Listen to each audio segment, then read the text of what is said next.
Boa noite a todos. Eita, rapaz. Vou até essa técnica de ter lanche antes do culto lá no Brejinho.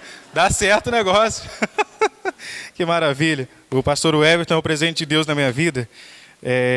A gente caminhando nesse meio acadêmico, mas envolvendo o chamado. E a gente sabe que teologia, né?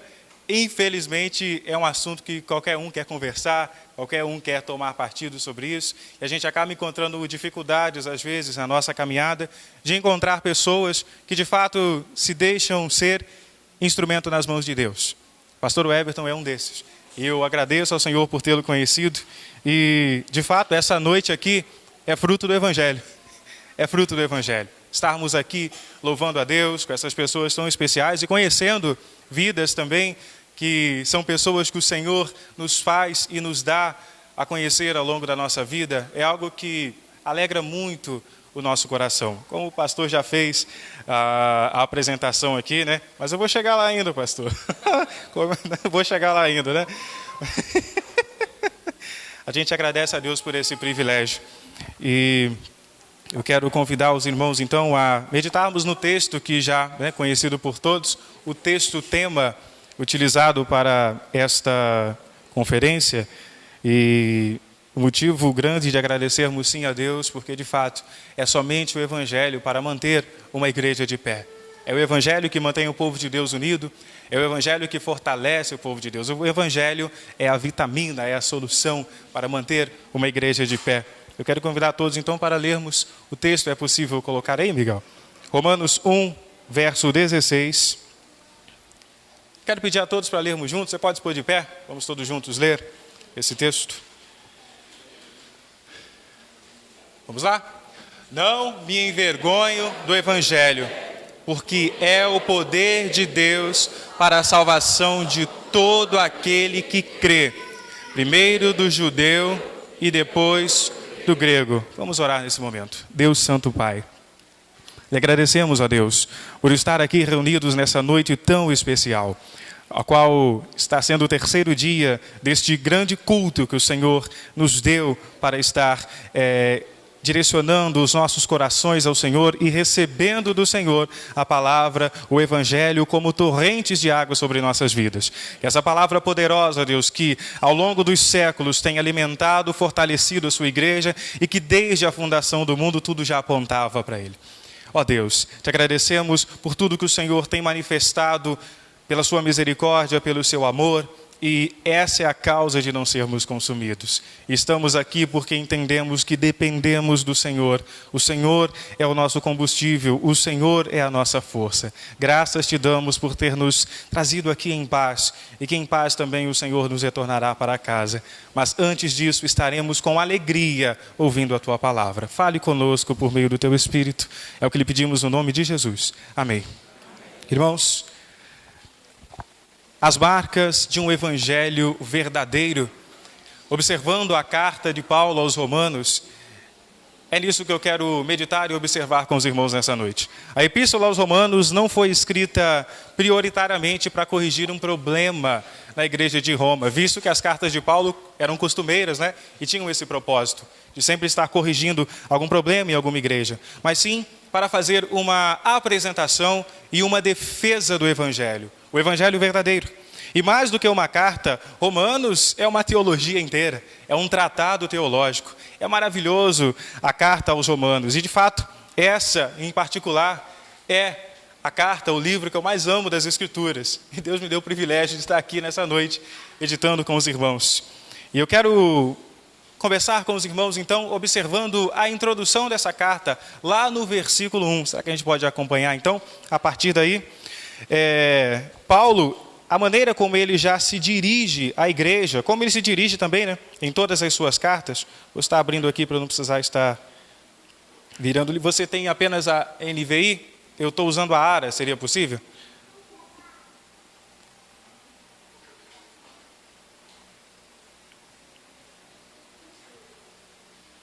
Paulo, servo de Cristo, chamado para ser apóstolo, separado para o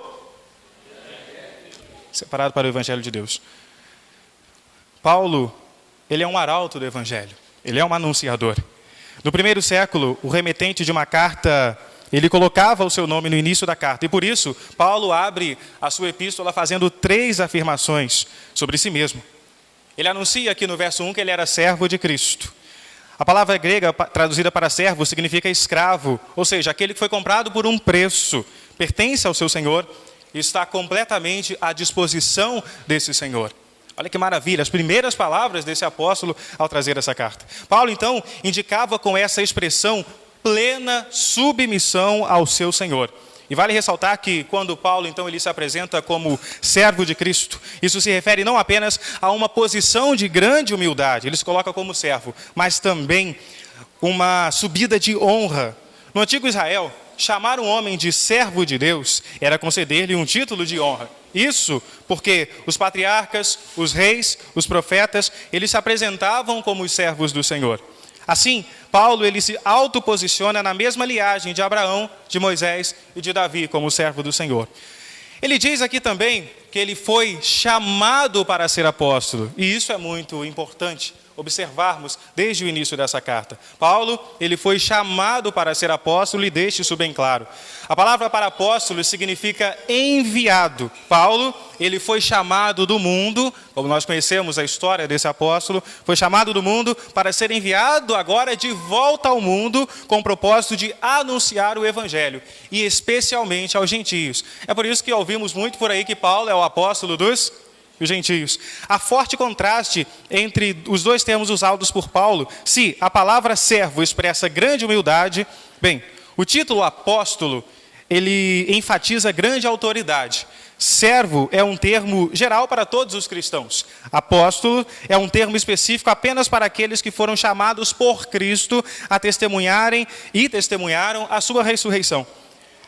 O Calvino corrobora esse pensamento, e eu concordo com ele, no que ele diz que Paulo ele é servo de Jesus Cristo como a maioria, e apóstolo por vocação de Deus, não por atrevida usurpação. Ele não se autodenomina apóstolo, ele não reuniu um grupo de pessoas e se denominou apóstolo, mas ele foi chamado por Cristo para ser apóstolo. E se identifica como servo, assim como todos os irmãos, mas apóstolo porque foi chamado por Cristo Jesus para ser. O apóstolo, então, ele é investido com a autoridade daquele que o enviou. E essa autoridade que ele recebe diz respeito tanto à doutrina dele quanto à sua vida. A pregação dos apóstolos estava investida da autoridade de Cristo Jesus e do Espírito Santo. E pelo fato de ter perseguido a igreja de Deus lá atrás, Paulo, ele não se considerava digno de ser apóstolo, como observamos em 1 Coríntios capítulo 15, ele fala sobre isso. Mas, ao ser chamado pelo Cristo glorificado, lá no capítulo 26 de Atos, e sendo testemunha, portanto, da ressurreição dele, ele recebeu a mesma autoridade que os demais apóstolos, tendo a sua missão divinamente confirmada pelos sinais que iam acompanhando as suas obras. De fato, era uma árvore que dava frutos, e os frutos podiam ser avaliados por todos aqueles que o acompanhavam. Então, não é na base do egoísmo humano e presunção, mas sim na base do chamamento divino que Paulo é apóstolo e que ele se declara apóstolo. Aqueles, portanto, que hoje se auto-intitulam apóstolos, eles estão em desacordo com a própria palavra de Deus. Não temos mais apóstolos no sentido do Novo Testamento. Aqueles, eles eram o fundamento da igreja e recebiam os oráculos de Deus. Hoje, irmãos, nós percebemos que a revelação de Deus, ela está completa, porque uma vez que a função dos apóstolos é essencialmente impossível de ser repetida em nosso tempo, porque a única sucessão apostólica conhecida no Novo Testamento é a fidelidade continuada ao depósito sagrado de verdade, que foi, uma vez por toda, dado à igreja por eles. Paulo, ele foi separado para o Evangelho de Deus. Ele foi separado por Deus antes mesmo de seu nascimento, como ele diz em Gálatas, capítulo 1, para quê? Para anunciar o evangelho da graça. Ele declara isso no capítulo 26 de Atos. Qual é a fonte desse evangelho, então, que Paulo declara e coloca para anunciar aqui? Ele diz, Paulo, servo de Cristo Jesus, chamado para ser apóstolo e separado para o evangelho de Deus. Paulo deixa claro que ele não é a fonte do evangelho. mas sim que ele é apenas o arauto, o anunciador do evangelho, e não a fonte, o conteúdo. O apóstolo, ele nunca é a fonte da mensagem, mas ele é o canal da mensagem. Ele não cria a mensagem, ele apenas transmite essa mensagem. O evangelho, então, ele não vem do homem, mas ele vem de quem? De Deus, somente de Deus. A origem do evangelho, ela está no céu e não na terra. Ah, se todas as nossas igrejas compreendessem e enxergassem isso. Se todas elas lessem as Escrituras. O evangelho, ele vem do céu e não da terra. Assim, o evangelho não é fruto de criação humana, mas sim da revelação de Deus. O evangelho vem de lá. O evangelho não é uma invenção humana, mas é uma revelação celestial, gloriosa e divina. Da boa nova que Paulo deve proclamar, é a palavra que Deus autoriza, é a palavra que Deus derrama sobre ele. A sua fonte é, senão, o próprio Deus. Ele é a fonte do evangelho. O autor do evangelho é o próprio Deus. A mensagem não é meramente humana, ao contrário. É a palavra de Deus em ação que Deus está presente e ele age eficazmente a tal ponto de ele mesmo ser o agente do evangelho apostólico. Há muitos evangelhos que são inventados, evangelhos distorcidos pelos homens. Esses outros evangelhos, como Paulo, quando introduz aos Gálatas, ele diz, admira-me que estejais tão rápido passando para um outro evangelho. O evangelho criado por homens, o evangelho que não vem do céu. Assim, esses evangelhos acabam representando algumas reivindicações pretensiosas de homens presunçosos. Esses evangelhos não passam de um falso evangelho. Os apóstolos, eles não inventaram o evangelho. O evangelho, ele foi revelado a eles e confiado por Deus. Por isso, irmãos, o que temos não é uma miscelânea de especulações humanas e nem mais uma religião a ser adicionada ao que já existe. O evangelho é puro, é suficiente e é eficaz. O que temos é o evangelho de Deus, a boa nova do próprio Deus para um mundo perdido. E sem essa convicção, a evangelização ela perde todo o seu sentido. Nós temos que estar firmes nessa convicção. O evangelho de Deus é a jubilosa, então, proclamação da vitória e da exaltação do seu Filho, Cristo Jesus. E da consequente, então, libertação de todos aqueles que podem desfrutar disso pela fé no próprio Cristo Jesus. Amém? Então, ele continua ainda, eu quero dedicar até o verso 2 para irmos à frente. Ele diz acerca da antiguidade do evangelho. Obrigado, meu irmão. Ele diz acerca da antiguidade do evangelho. Vamos todos ler o verso 2? O qual foi...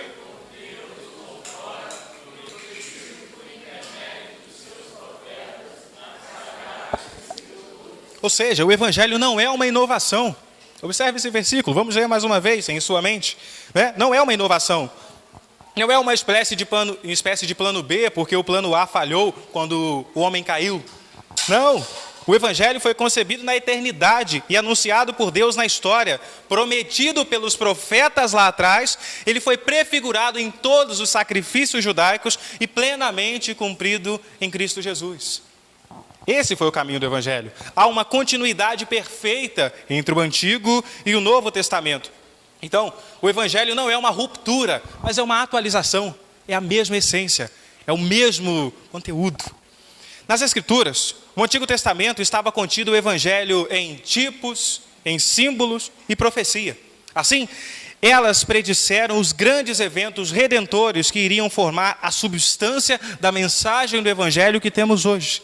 Dessa forma, Paulo então demonstrou tanto a unidade quanto a continuidade na dispensação do evangelho. Em relação ao Antigo Testamento, o evangelho que Paulo ele anuncia é aquele que foi prometido pelos profetas lá atrás do Antigo Testamento e agora é revelado aos apóstolos no Novo Testamento e dispensado pela igreja. O evangelho, então, ele não foi dado pelos profetas, mas ele é prometido pelos profetas. Por isso, engana-se quem confunde as promessas com o evangelho. E muitos também têm feito isso em nosso tempo, confundindo promessas do Antigo Testamento com o evangelho. Eu quero compartilhar algo que o John Stott disse, John Stott escreveu, é que o evangelho de Deus, ele tem duplo atestado de autenticidade. Como assim? A saber, os profetas do Antigo Testamento e os apóstolos do Novo Testamento, esses dois, eles vão dar testemunho de Jesus Cristo. O Novo Testamento, ele está oculto dentro do Antigo Testamento. E o Antigo Testamento, ele está sendo revelado no Novo Testamento. Há um só Deus. E esse Deus eterno, Criador dos céus e da terra, ele fala de várias maneiras. E ele fala de várias maneiras segundo a diversidade dos tempos.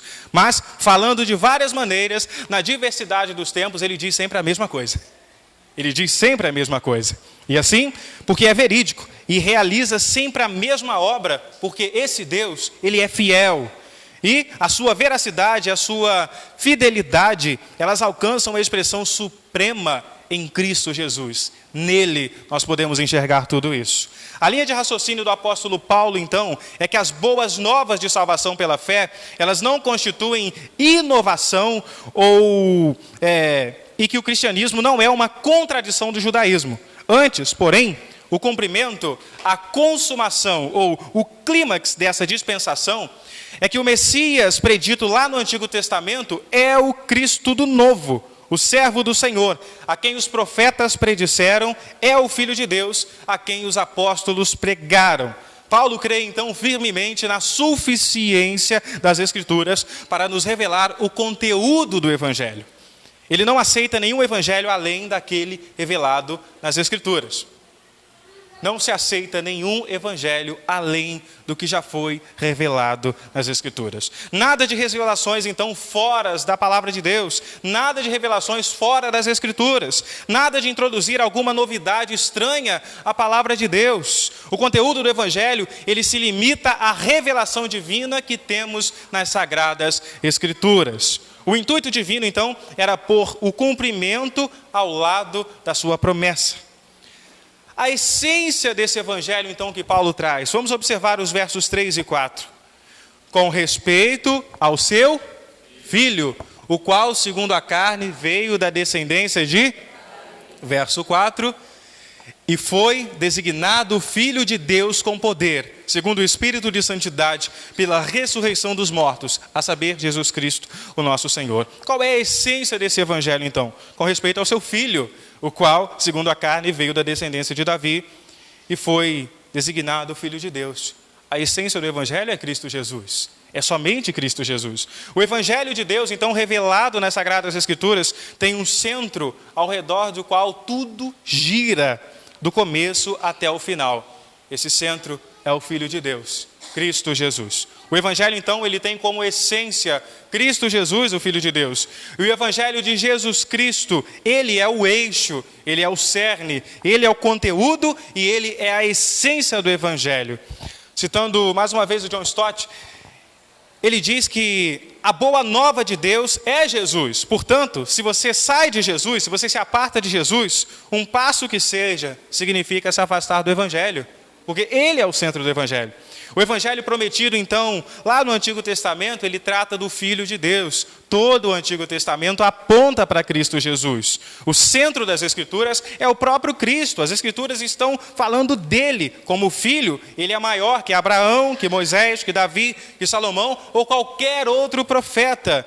E tem gente por aí que ainda tem adorado mais Abraão do que Jesus Cristo. Tem gente por aí que tem seguido mais as bênçãos que Moisés, recebeu do que Jesus Cristo. Tem gente que tem adorado mais e crido mais nas promessas que foram oferecidas a Abraão do que em Jesus Cristo. Porque não aprenderam que o Evangelho ensina que o que Deus disse a Abraão era apontando para Cristo Jesus. E tudo o que aconteceu no Antigo Testamento era apontando para Cristo Jesus. Interessante, irmãos, é algo que o Francis Schaeffer, ele coloca, e eu quero compartilhar com vocês, é que se observarmos a genealogia em Mateus, que se refere a Jesus, a parte de Mateus se refere a José, e a genealogia em Lucas se refere a Maria. Se analisarmos essas duas, vamos descobrir que Jesus descende de Davi por ambas as partes, seja materna ou seja paterna. Isso é muito interessante. A encarnação de Cristo, então, é um dos pilares do Evangelho, porque fala do seu estado de humilhação. O Verbo se fez... O Deus eterno, ele entra no tempo. O Deus eterno entra no tempo. Aquele que preenche todas as coisas, agora ele se esvazia.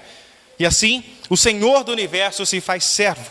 O Deus bendito se faz homem. E aquele que é bendito eternamente, ele se faz maldição. ele se faz carne. O Santo de Israel se fez pecado. O autor da vida sofreu morte na cruz. A glória essencial de Cristo, então, foi obscurecida quando ele voluntariamente desceu aquele profundo abismo de vergonha e sofrimento. Ele marcou o ponto mais baixo de sua humilhação. Jesus Cristo, ele foi designado Filho de Deus com poder pela ressurreição dos mortos. O Filho de Deus, então, se manifestou primeiro com fraqueza, mas depois com poder, depois com força. Ele era filho desde a eternidade. Ele não deixou de ser filho quando ele se encarnou, como muitos têm pensado por aí. E quando ele se humilhou na morte de cruz, ele continuou sendo o mesmo Jesus ali. Ele continuou sendo o mesmo Jesus quando ele sofreu na cruz. Agora, porém, é designado Filho de Deus em poder e glória pela ressurreição dentre os mortos. Antes de ressuscitar, ele era o Filho de Deus em fraqueza e humildade. E por meio da ressurreição, ele torna-se Filho de Deus em poder. Mas é o mesmo Jesus, o Evangelho, o centro do Evangelho. Paulo afirma então que Cristo ele foi designado Filho de Deus em poder pela ressurreição. Assim, Paulo, ele não está aqui aludindo às duas diferenças de Cristo, humana e divina, mas aos dois estados, seja a humilhação ou a exaltação, é um mesmo Filho de Deus, é o mesmo Jesus que aparece igualmente na humilhação e na sua justificação, e na sua exaltação, perdão. O Filho, então, realmente era o único gerado do Pai antes de todos os mundos. E a divindade do Filho necessariamente vai ser a base da encarnação e da ressurreição. Jesus, ele foi o Filho de Deus em fraqueza e humildade na encarnação. A glória divina que antes estava oculta se manifestou depois da ressurreição. A partir daquele instante, então, ele é o Filho de Deus em um novo sentido. É o Filho de Deus em poder, é o Filho de Deus em glória e em pleno poder.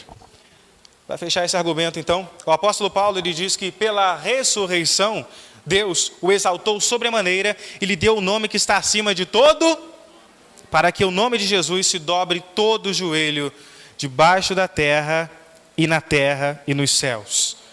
A ressurreição de Cristo, então, marca o fim do sofrimento messiânico e o começo do senhorio transcendente do mediador. A entronização de Cristo inaugurou a era do Espírito, e pois é o Cristo exaltado que derrama o Espírito sobre a sua igreja. Ele anuncia isso no Evangelho, nas Escrituras. Então, qual é a abrangência desse Evangelho? O Evangelho que é antigo, o Evangelho que nós observamos que possui o seu anunciador, né, e que tem aqui a sua fonte. Qual é a abrangência desse Evangelho? Vamos observar o verso 5. Por intermédio de quem viemos a receber por graça o apostolado por amor do seu nome, para a obediência por fé entre... Qual é a abrangência do Evangelho, então? O Evangelho de Deus, cujo conteúdo é Cristo Jesus, somente Cristo Jesus, destina-se a todos os gentios, a todos os povos. A palavra traduzida para gentios significa as nações, e se refere então a todos os gentios. Os judeus pensavam que as boas novas de salvação eram apenas para eles, que a salvação servia apenas para o povo judeu. Eles pensavam que as boas novas de salvação, então, era o plano eterno de Deus só para os judeus. Porém, as boas novas de salvação incluem todos os povos. Cristo morreu a fim de comprar para Deus os que procediam de toda tribo, toda língua, toda raça e toda nação. Apocalipse 5:9. Precisamos então libertar-nos do orgulho, seja de raça, nação, tribo, casta ou classe, e reconhecer que o Evangelho de Deus é para todos, sem exceção e sem distinção. E este é um tema de suma importância para os cristãos. Porém, eu quero ressaltar um argumento que o Hernandes Dias Lopes escreveu, e quando falamos que o Evangelho é para todos, né, é necessário observarmos algo interessante aqui. O Evangelho, ele é universal em todo o seu alcance. Sim, ele veio para cobrir toda a terra, mas ele não é universalista em sua aplicação. E é esse o ponto importante, porque o seu propósito é salvar apenas os que creem. O Evangelho é para salvar os que creem. Assim, ou seja, todos os homens sem exceção, porém, não todos os homens sem exceção. O Evangelho veio para todos os homens, mas sabemos que não é todos que serão salvos. Os que creem em Cristo Jesus, esses serão salvos. Os que o Evangelho transforma, esses são salvos. Assim, A finalidade que o Evangelho tem é por intermédio de quem viemos receber graça e apostolado por amor do seu nome para a obediência por fé. A finalidade do Evangelho é para que por meio da fé possamos obedecer a Deus. Essa é a finalidade do Evangelho. O Evangelho é o poder de Deus para a salvação de todo aquele que crê. Mas todo aquele que crê, ele prova a sua fé por meio da obediência. Aquele que crê tem a sua fé provada pela obediência que ele presta a Deus. Assim, a obediência está baseada na fé e dela a obediência vai emanar. A obediência e a fé são gêmeas idênticas, são gêmeas inseparáveis. Uma não existe sem a outra. O domínio de um Senhor e a obediência a Ele são coisas correlatas. O ato de fé é a submissão a Deus. Assim, a causa da salvação é a graça. O instrumento da salvação é a fé. A causa é a graça, mas o instrumento da salvação é a fé. A evidência da salvação é a obediência por fé. A resposta que o Evangelho exige, então, é a sujeição voluntária ao Evangelho ouvido. Ouvimos o Evangelho, ele transforma o nosso coração e nós nos sujeitamos ao Evangelho. Porque o Evangelho tem esse poder. Ele tem esse poder. A obediência, então, a Cristo é fruto da fé em Cristo. Somente tendo fé em Cristo, nós somos capazes de obedecer a Cristo Jesus. Recusar-se, então, a confiar nele para a salvação é a pior forma de desobediência. Não poderíamos sintetizar esses pontos mencionados melhor, e eu acho que eu não poderia sintetizar isso melhor do que o próprio John Stott fez. A boa nova do Evangelho de Deus sobre Cristo, segundo as Escrituras, para as nações, para a obediência por fé, por causa do nome. Que nome é esse? O nome de Cristo Jesus. Então, quero observar algumas razões pela qual Paulo, o maior bandeirante do cristianismo, ele não se envergonha do Evangelho. É o texto que nós, de fato, estaremos tratando aqui nessa noite, o texto escolhido para a conferência. Vamos pôr o verso 16 em tela. Quero pedir a todos para lermos mais uma vez. Pois não me envergonho do Evangelho, porque é o poder de Deus para a salvação de todo aquele que crê, primeiro do judeu e também no grego. A origem do Evangelho.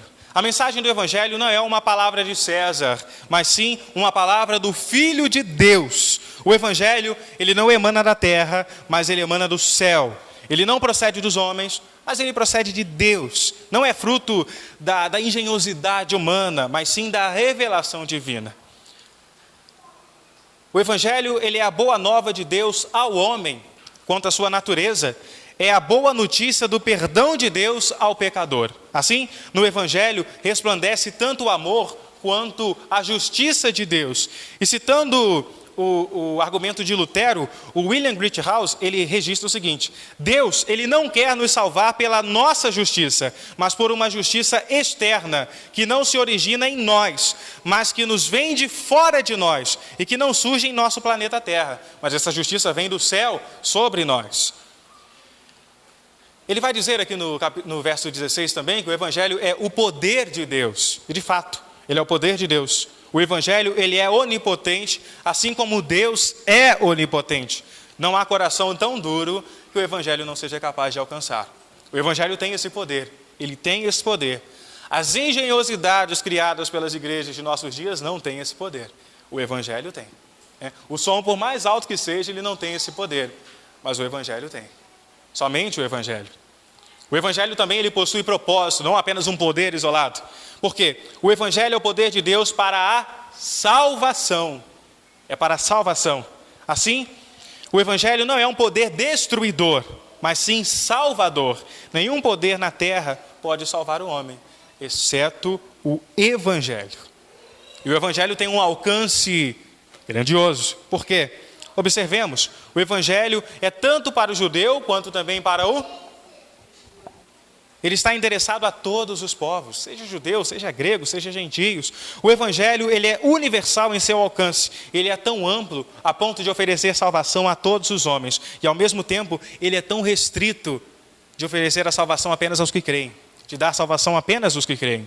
O Evangelho alcança todos os homens sem acepção, mas não todos os homens sem exceção. e sobre a condição do Evangelho. Ele estabelece uma condição clara para a salvação. É a fé em Cristo Jesus. Essa é a condição para a salvação. A fé em Cristo Jesus. O Evangelho só oferece a salvação para aquele que crê. Os que não creem, perecem. Assim, a salvação é pela fé. E pela fé somente. A condição para a salvação do judeu e do gentio é a mesma fé. É a fé em Cristo Jesus. O verso 17, ele nos apresenta o resultado do Evangelho.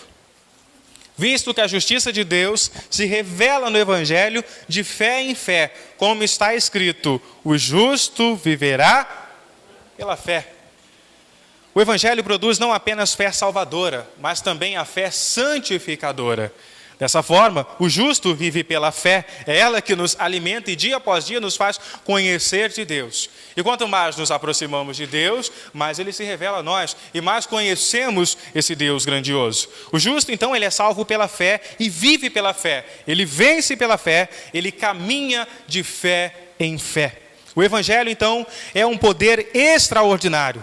Porque Ele é o poder de Deus, Ele é o poder de Deus para salvar, Ele é o poder de Deus para salvar o homem sem distinção ou classe. Ele é o poder de Deus para salvar os homens sob a mais simples condição: crer em Cristo Jesus. Agora, retornando ao verso 16, o poder do Evangelho nos apresenta, e é algo interessante observarmos que há aqueles que se envergonham do Evangelho.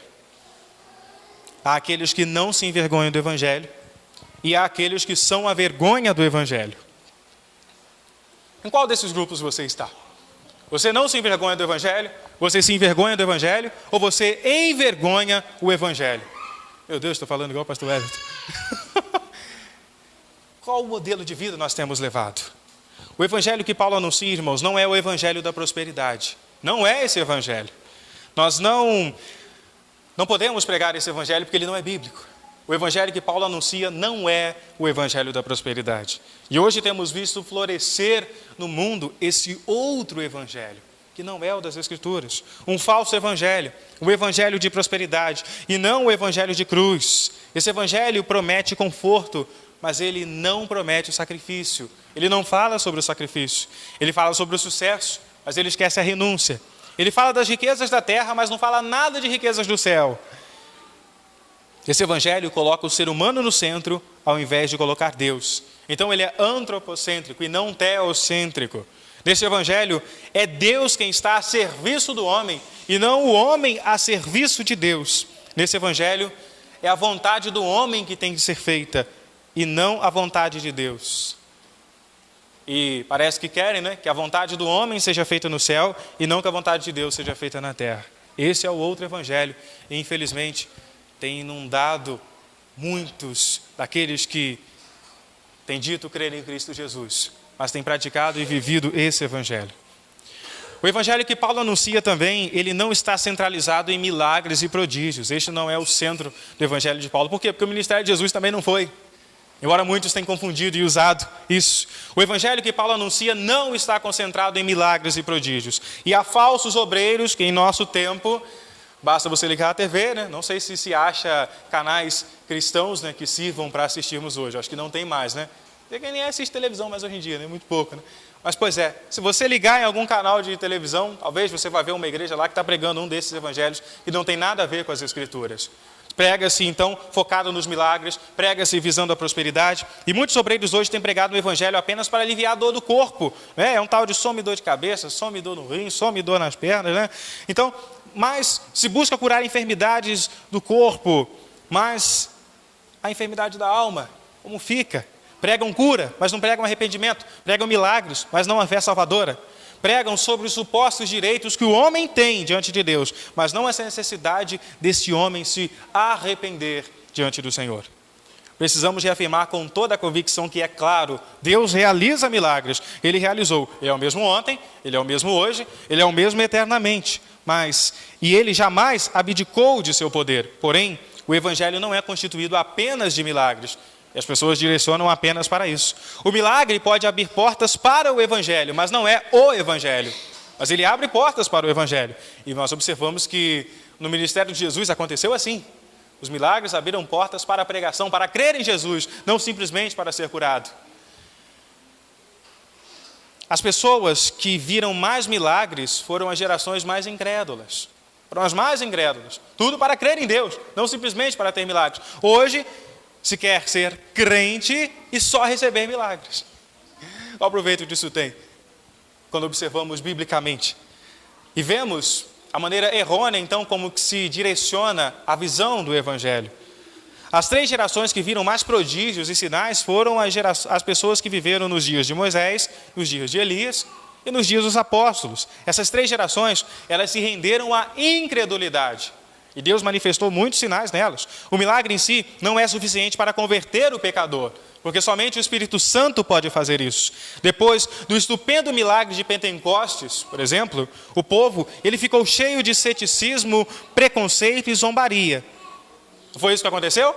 E aconteceu um grande movimento no Pentecostes, onde o capítulo 2 ali, apresenta tudo o que aconteceu. Mas nós vemos que o povo começou a zombar, o povo começou a achar aquilo muito esquisito.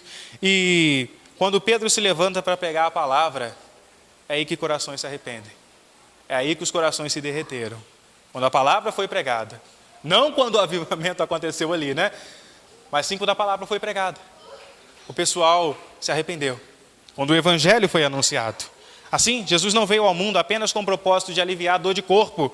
Ele veio para salvar o homem do pecado. Ele veio para salvar o homem da ira vindoura. A missão principal de Jesus, irmãos, foi morrer na cruz e ressuscitar dentre os mortos para não salvar e não assar peixe para o povo, mas sim para nos dar vida eterna. Essa foi a missão de Cristo Jesus. O evangelho que Paulo anuncia não é um evangelho de descompromisso com o senhorio de Cristo. Não é esse evangelho. Há muitas pessoas que entram para a igreja, mas elas não nascem de novo. Elas apenas entram para a igreja. Elas fazem parte da igreja na terra, mas não da igreja do céu. Apenas estão na igreja da terra. Tem seu nome registrado no hall de membros da igreja, mas não no livro da vida. São filhos de crentes, mas não são filhos de Deus. Foram batizados com água, mas não receberam o Espírito Santo. São pessoas que aderiram à igreja, mas não se converteram a Cristo. O evangelho que Paulo anuncia não é um evangelho de descompromisso com Cristo Jesus. Professam Cristo Jesus com seus lábios, mas o negam com as suas obras. E alguém já disse isso lá atrás, Isaías, olha quanto tempo. Anunciando e apontando para o verdadeiro evangelho. O povo ainda hoje tem feito isso,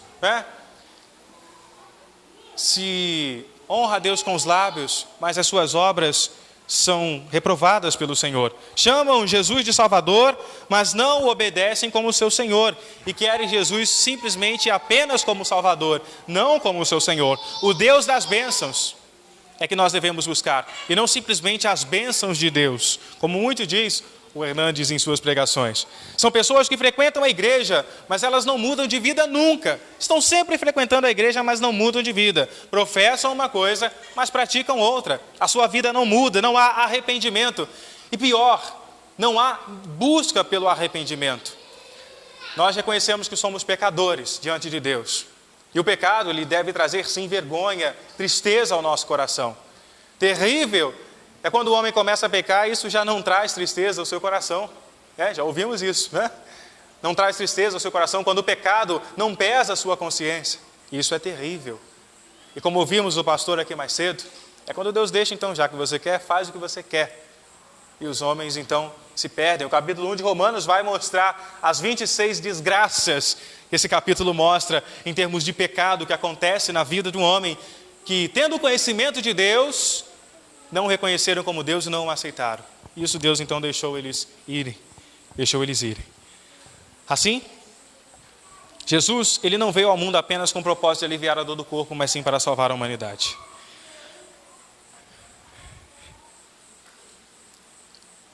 Muitos têm professado alguma coisa, mas têm praticado outra com as suas vidas. Tem sido um abismo entre o que se diz e o que se faz. Entre a sua teologia e a sua vida há um contraste terrível. Hoje estamos tendo muita adesão, principalmente em grandes igrejas, porque realizam grandes movimentos. E se há muita adesão, mas pouca conversão. Há muito ajuntamento, mas tem tido pouco quebrantamento. muito barulho carnal e pouco choro pelo pecado. E pouco choro pelo pecado. Jesus disse no capítulo 5 de Mateus que bem-aventurados os que choram, não é mesmo? Aqueles que reconhecem o quão são pecadores e choram pelo seu pecado, buscando a misericórdia de Deus, clamando a Deus por transformação na sua vida, desejando andar nos caminhos de Deus. O Evangelho produz isso no nosso coração. O desejo ardente de querer estar junto a Cristo Jesus e não de se apartar, de se distanciar dele. O falso evangelho talvez te faça viver tranquilo. É só seguir. Deus tem salvação para você. Escorregou aqui ou lá, pode seguir. Não. O verdadeiro evangelho, ele de fato, ele promove incômodo terrível em nosso coração, onde estamos diante do pecado ou a prática do pecado. O nosso desejo é sempre fugir do pecado e não permanecer, e não repousar com a consciência tranquila diante do pecado. Mas o pecado, de fato, assim como fez com a vida de Davi, ele deve causar tristeza profunda no nosso coração, a ponto de nos lamentarmos diante de Deus, porque o pecado não é para nós, santificados e restaurados por Cristo Jesus. Essa vida não pertence a nós. Os crentes nesse falso evangelho têm entrado então para o evangelho, mas o evangelho não entra neles, de modo algum. Há crentes que não têm sede de Deus, não se deleitam na palavra de Deus. Há crentes que não oram e nem se alegram em ir à casa de Deus. Amam muito mais o mundo e as coisas que há no mundo. São amigos do mundo, eles se conformam com o mundo. Há crentes que querem viver no mundo e viver na igreja ao mesmo tempo. Querem servir a Deus, mas querem servir também as riquezas. Querem servir a Deus, mas querem praticar a luxúria. Querem servir a Deus, mas querem praticar todos os pecados que a Bíblia condena ao mesmo tempo. Aqueles que ainda têm apetite pelas iguarias do mundo, eles nunca vão experimentar o sabor do pão do céu. Jesus disse que quem comer esse pão jamais terá fome, jamais terá fome. Aqueles que correm para as fontes do mundo jamais beberão da água da vida. Pois Jesus disse que quem beber dessa água jamais terá sede. Acho que eu usei a palavra errada aqui, Aqueles que correm para as fontes do mundo jamais beberam da água da vida. Porque quando se bebe da água da vida, jamais você vai ter sede das coisas do mundo. O Evangelho tem esse poder de acabar com a sede carnal e nos alimentar com aquilo que vem do Espírito. Nós somos transformados por esse Evangelho. Esse Evangelho tem o poder de fazer isso com a nossa vida. O que é então o Evangelho? O Evangelho,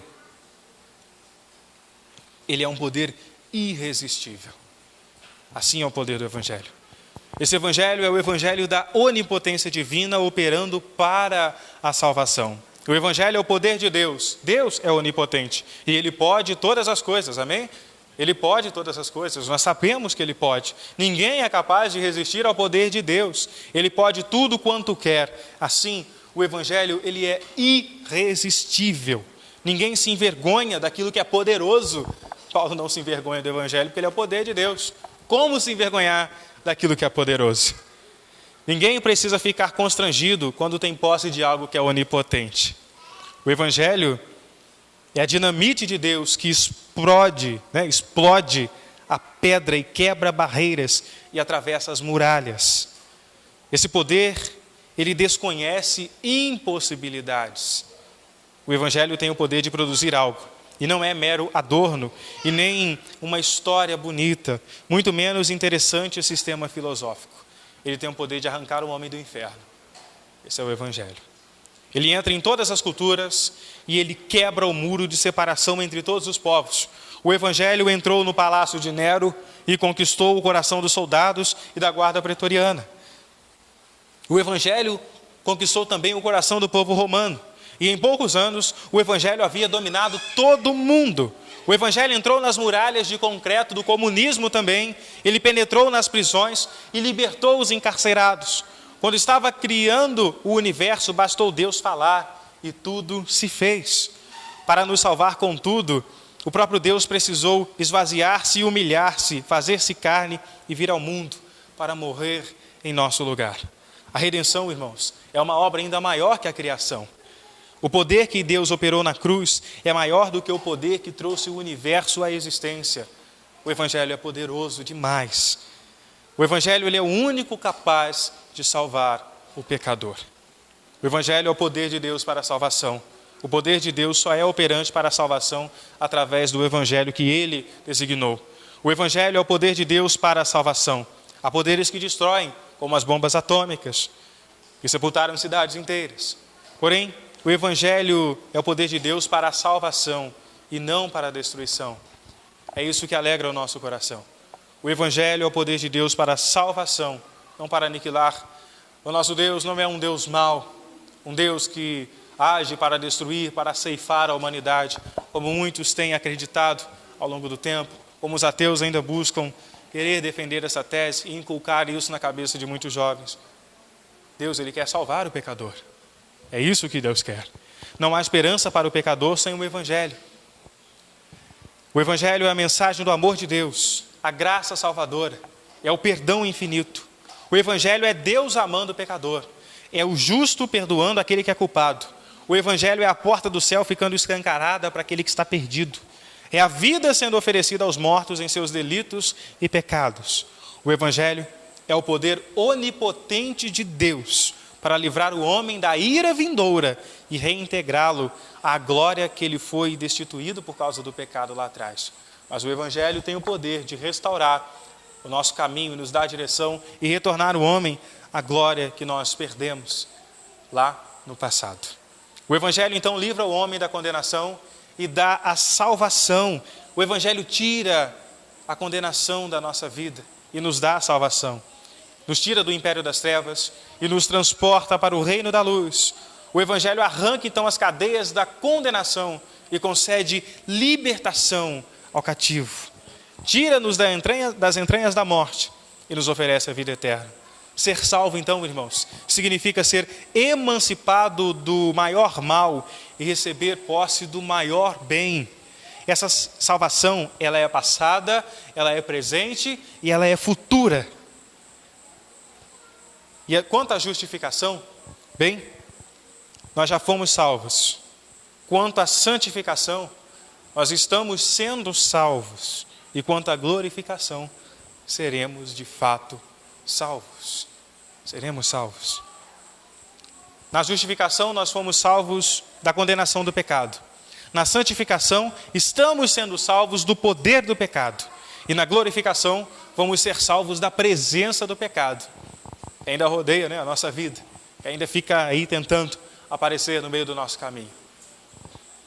A carta aos Romanos, então, ela cobre 3 tempos de salvação. Os capítulos 1 a 4, eles lidam com a perspectiva passada da salvação, que é a justificação. O trecho de Romanos 5 a 8 trata do aspecto presente da salvação, que é a nossa santificação. É a nossa vida agora. É quando nós vamos recebendo de Deus e vivendo. E assim, em seguida, de forma breve, mas bastante contundente, a passagem de capítulo 8, do 18 a 39, aborda o aspecto futuro da salvação e da glorificação. E para finalizar então, irmãos, essa verdade dá a garantia a todo pregador de que a palavra de Deus ela não volta vazia. O Evangelho ele não volta vazio. Sempre que alguém se levanta para pregar a palavra, ele tem a garantia de que essa pregação ela vai produzir resultado. Ela produz resultado. O Evangelho é o poder de Deus para a salvação. Então, nós não lidamos com uma mensagem fraca, mas uma mensagem poderosa. Essa mensagem é o Evangelho, é a Bíblia. Os resultados não dependem do pregador, nunca, e nem dos ouvintes. Eles não dependem de nenhum dos dois, porque é Deus quem opera tanto o querer quanto o... É somente Deus. Então, a eficácia, ela não depende do pregador nem dos ouvintes, mas é Deus quem abre o coração, é Deus quem dá o arrependimento para a vida, é Deus quem concede a fé salvadora, é Deus quem regenera e justifica, é Deus quem sela com o Espírito Santo, é Deus quem santifica, é Deus quem glorifica. Tudo provém de Deus. A salvação é obra exclusiva de Deus. Muitos, infelizmente, têm buscado salvação nas obras, outros nos méritos, em rituais, no ato de sacrifício. Muitos têm buscado salvação em nossos tempos, até mesmo na psicologia de autoajuda, no legalismo religioso, na reencarnação ou até mesmo na intercessão dos santos. Porém, a salvação, contudo, ela só pode ser alcançada pelo Evangelho. Ele é o poder de Deus para a salvação de todo aquele que crê. Quero orar com todos nesse momento. Deus Santo, te agradecemos pelo rico privilégio que nos dá de viver nesse tempo, de estar nessa geração e do Senhor permitir que nós tenhamos acesso ao Evangelho. Te agradecemos pela tua misericórdia, pelo teu poder, Deus. É grandioso. Esse teu amor sim constrange o nosso ser. Quando meditamos na tua palavra e buscamos nos aproximar do Senhor e o Senhor vem nos revelar através da tua palavra, a tua verdade, nós começamos a entender, ó Deus, que todas as coisas elas cooperam para o bem daqueles que te amam. Se é assim com nossas vidas, nos faça entender o que é ser pobre de espírito, o que é ser bem-aventurado quando nós choramos pelos nossos pecados. O Evangelho tem esse poder de nos fazer reconhecer aquilo que somos, reconhecer o que o Senhor fez por nós e reconhecer, ó Deus, o quão grande o Senhor é e quanto nós devemos dedicar nossa vida ao Senhor e entregar o nosso ser ao Senhor. Se é assim com cada um de nós, Deus. Dá uma semana de paz a cada um dos teus filhos. Abençoa a vida do pastor Everton, todos esses homens especiais que o Senhor colocou na vida dele, todo esse povo maravilhoso aqui de Água Fria, que tem amado o Senhor, adorado em espírito e em verdade. Te agradeço pela vida de todos os jovens do Grupo Influência, que o Senhor tem abençoado, que o Senhor tem fortalecido. O Senhor abençoe o teu povo, o povo que quer servir ao Senhor, o povo que quer honrar ao teu nome. Nós não buscamos riquezas, não buscamos fama, não buscamos dinheiro, porque sabemos que isso é coisa do maligno. Nós queremos, ó Deus, a salvação em Cristo Jesus. Nós queremos adorar ao Senhor. Nós queremos a paz com o Senhor, a paz no Senhor. Santifica-os na tua palavra, como Jesus nos ensinou. Ela é a verdade. Jesus é o caminho, a verdade é a vida. Ele é o centro de tudo que há. Ele é o centro da sua igreja. Ele é o centro de todo o nosso ser. O Senhor Jesus seja o centro da nossa vida. E nós não passemos, ó Deus, um dia que nós não venhamos entregar e consagrá-lo ao Senhor. Que todas as nossas palavras, pensamentos e atitudes sejam orientados e direcionados pelo Teu Evangelho, por meio da transformação que o Teu Evangelho faz em nós. E que assim seja. Possamos oferecer o nosso corpo como sacrifício vivo, santo e agradável ao Senhor. E que não venhamos nos conformar com esse século e muito menos, ó Deus, se adaptar a este mundo, mas de fato viver inconformados com esse tempo e buscar transformar ele pela renovação da nossa mente, renovação essa que somente o poder do Evangelho é capaz de fazer. Nós não somos do mundo, ó Deus, nós pertencemos ao Senhor e nós somos a Tua igreja amada. Fortaleça-nos a cada dia e que a Água Fria possa vir comemorar mais 32 anos, chegar ao seu centenário com ricas bênçãos espirituais e crescimento e prosperidade espiritual. Que esse povo possa fazer a diferença onde está, que São Fidélis possa ver e receber o verdadeiro Evangelho. Clamo, ó Deus, ao Senhor pela vida de nossas igrejas. Muitas delas, ó Deus, têm se desviado do Evangelho. Cuide da vida daqueles que estão à frente dos rebanhos, dos pastores. Dá a eles direção para enxergarem o Evangelho, receberem o Evangelho e pregar, ó Deus. Reconhecerem o papel que têm diante do Senhor. Que eles possam ser tementes a Deus e honrar ao Teu nome. Agradeço, ó Deus, por esse privilégio, por essa noite tão especial. E que o Senhor leve todos nós em paz também. Possamos ser abençoados e protegidos em nosso trabalho, o qual o Senhor nos permitiu desenvolver, e que possamos sempre estar reunidos juntos para a meditação, para a edificação e para a comunhão. Nós te agradecemos no santo nome de Jesus. Amém.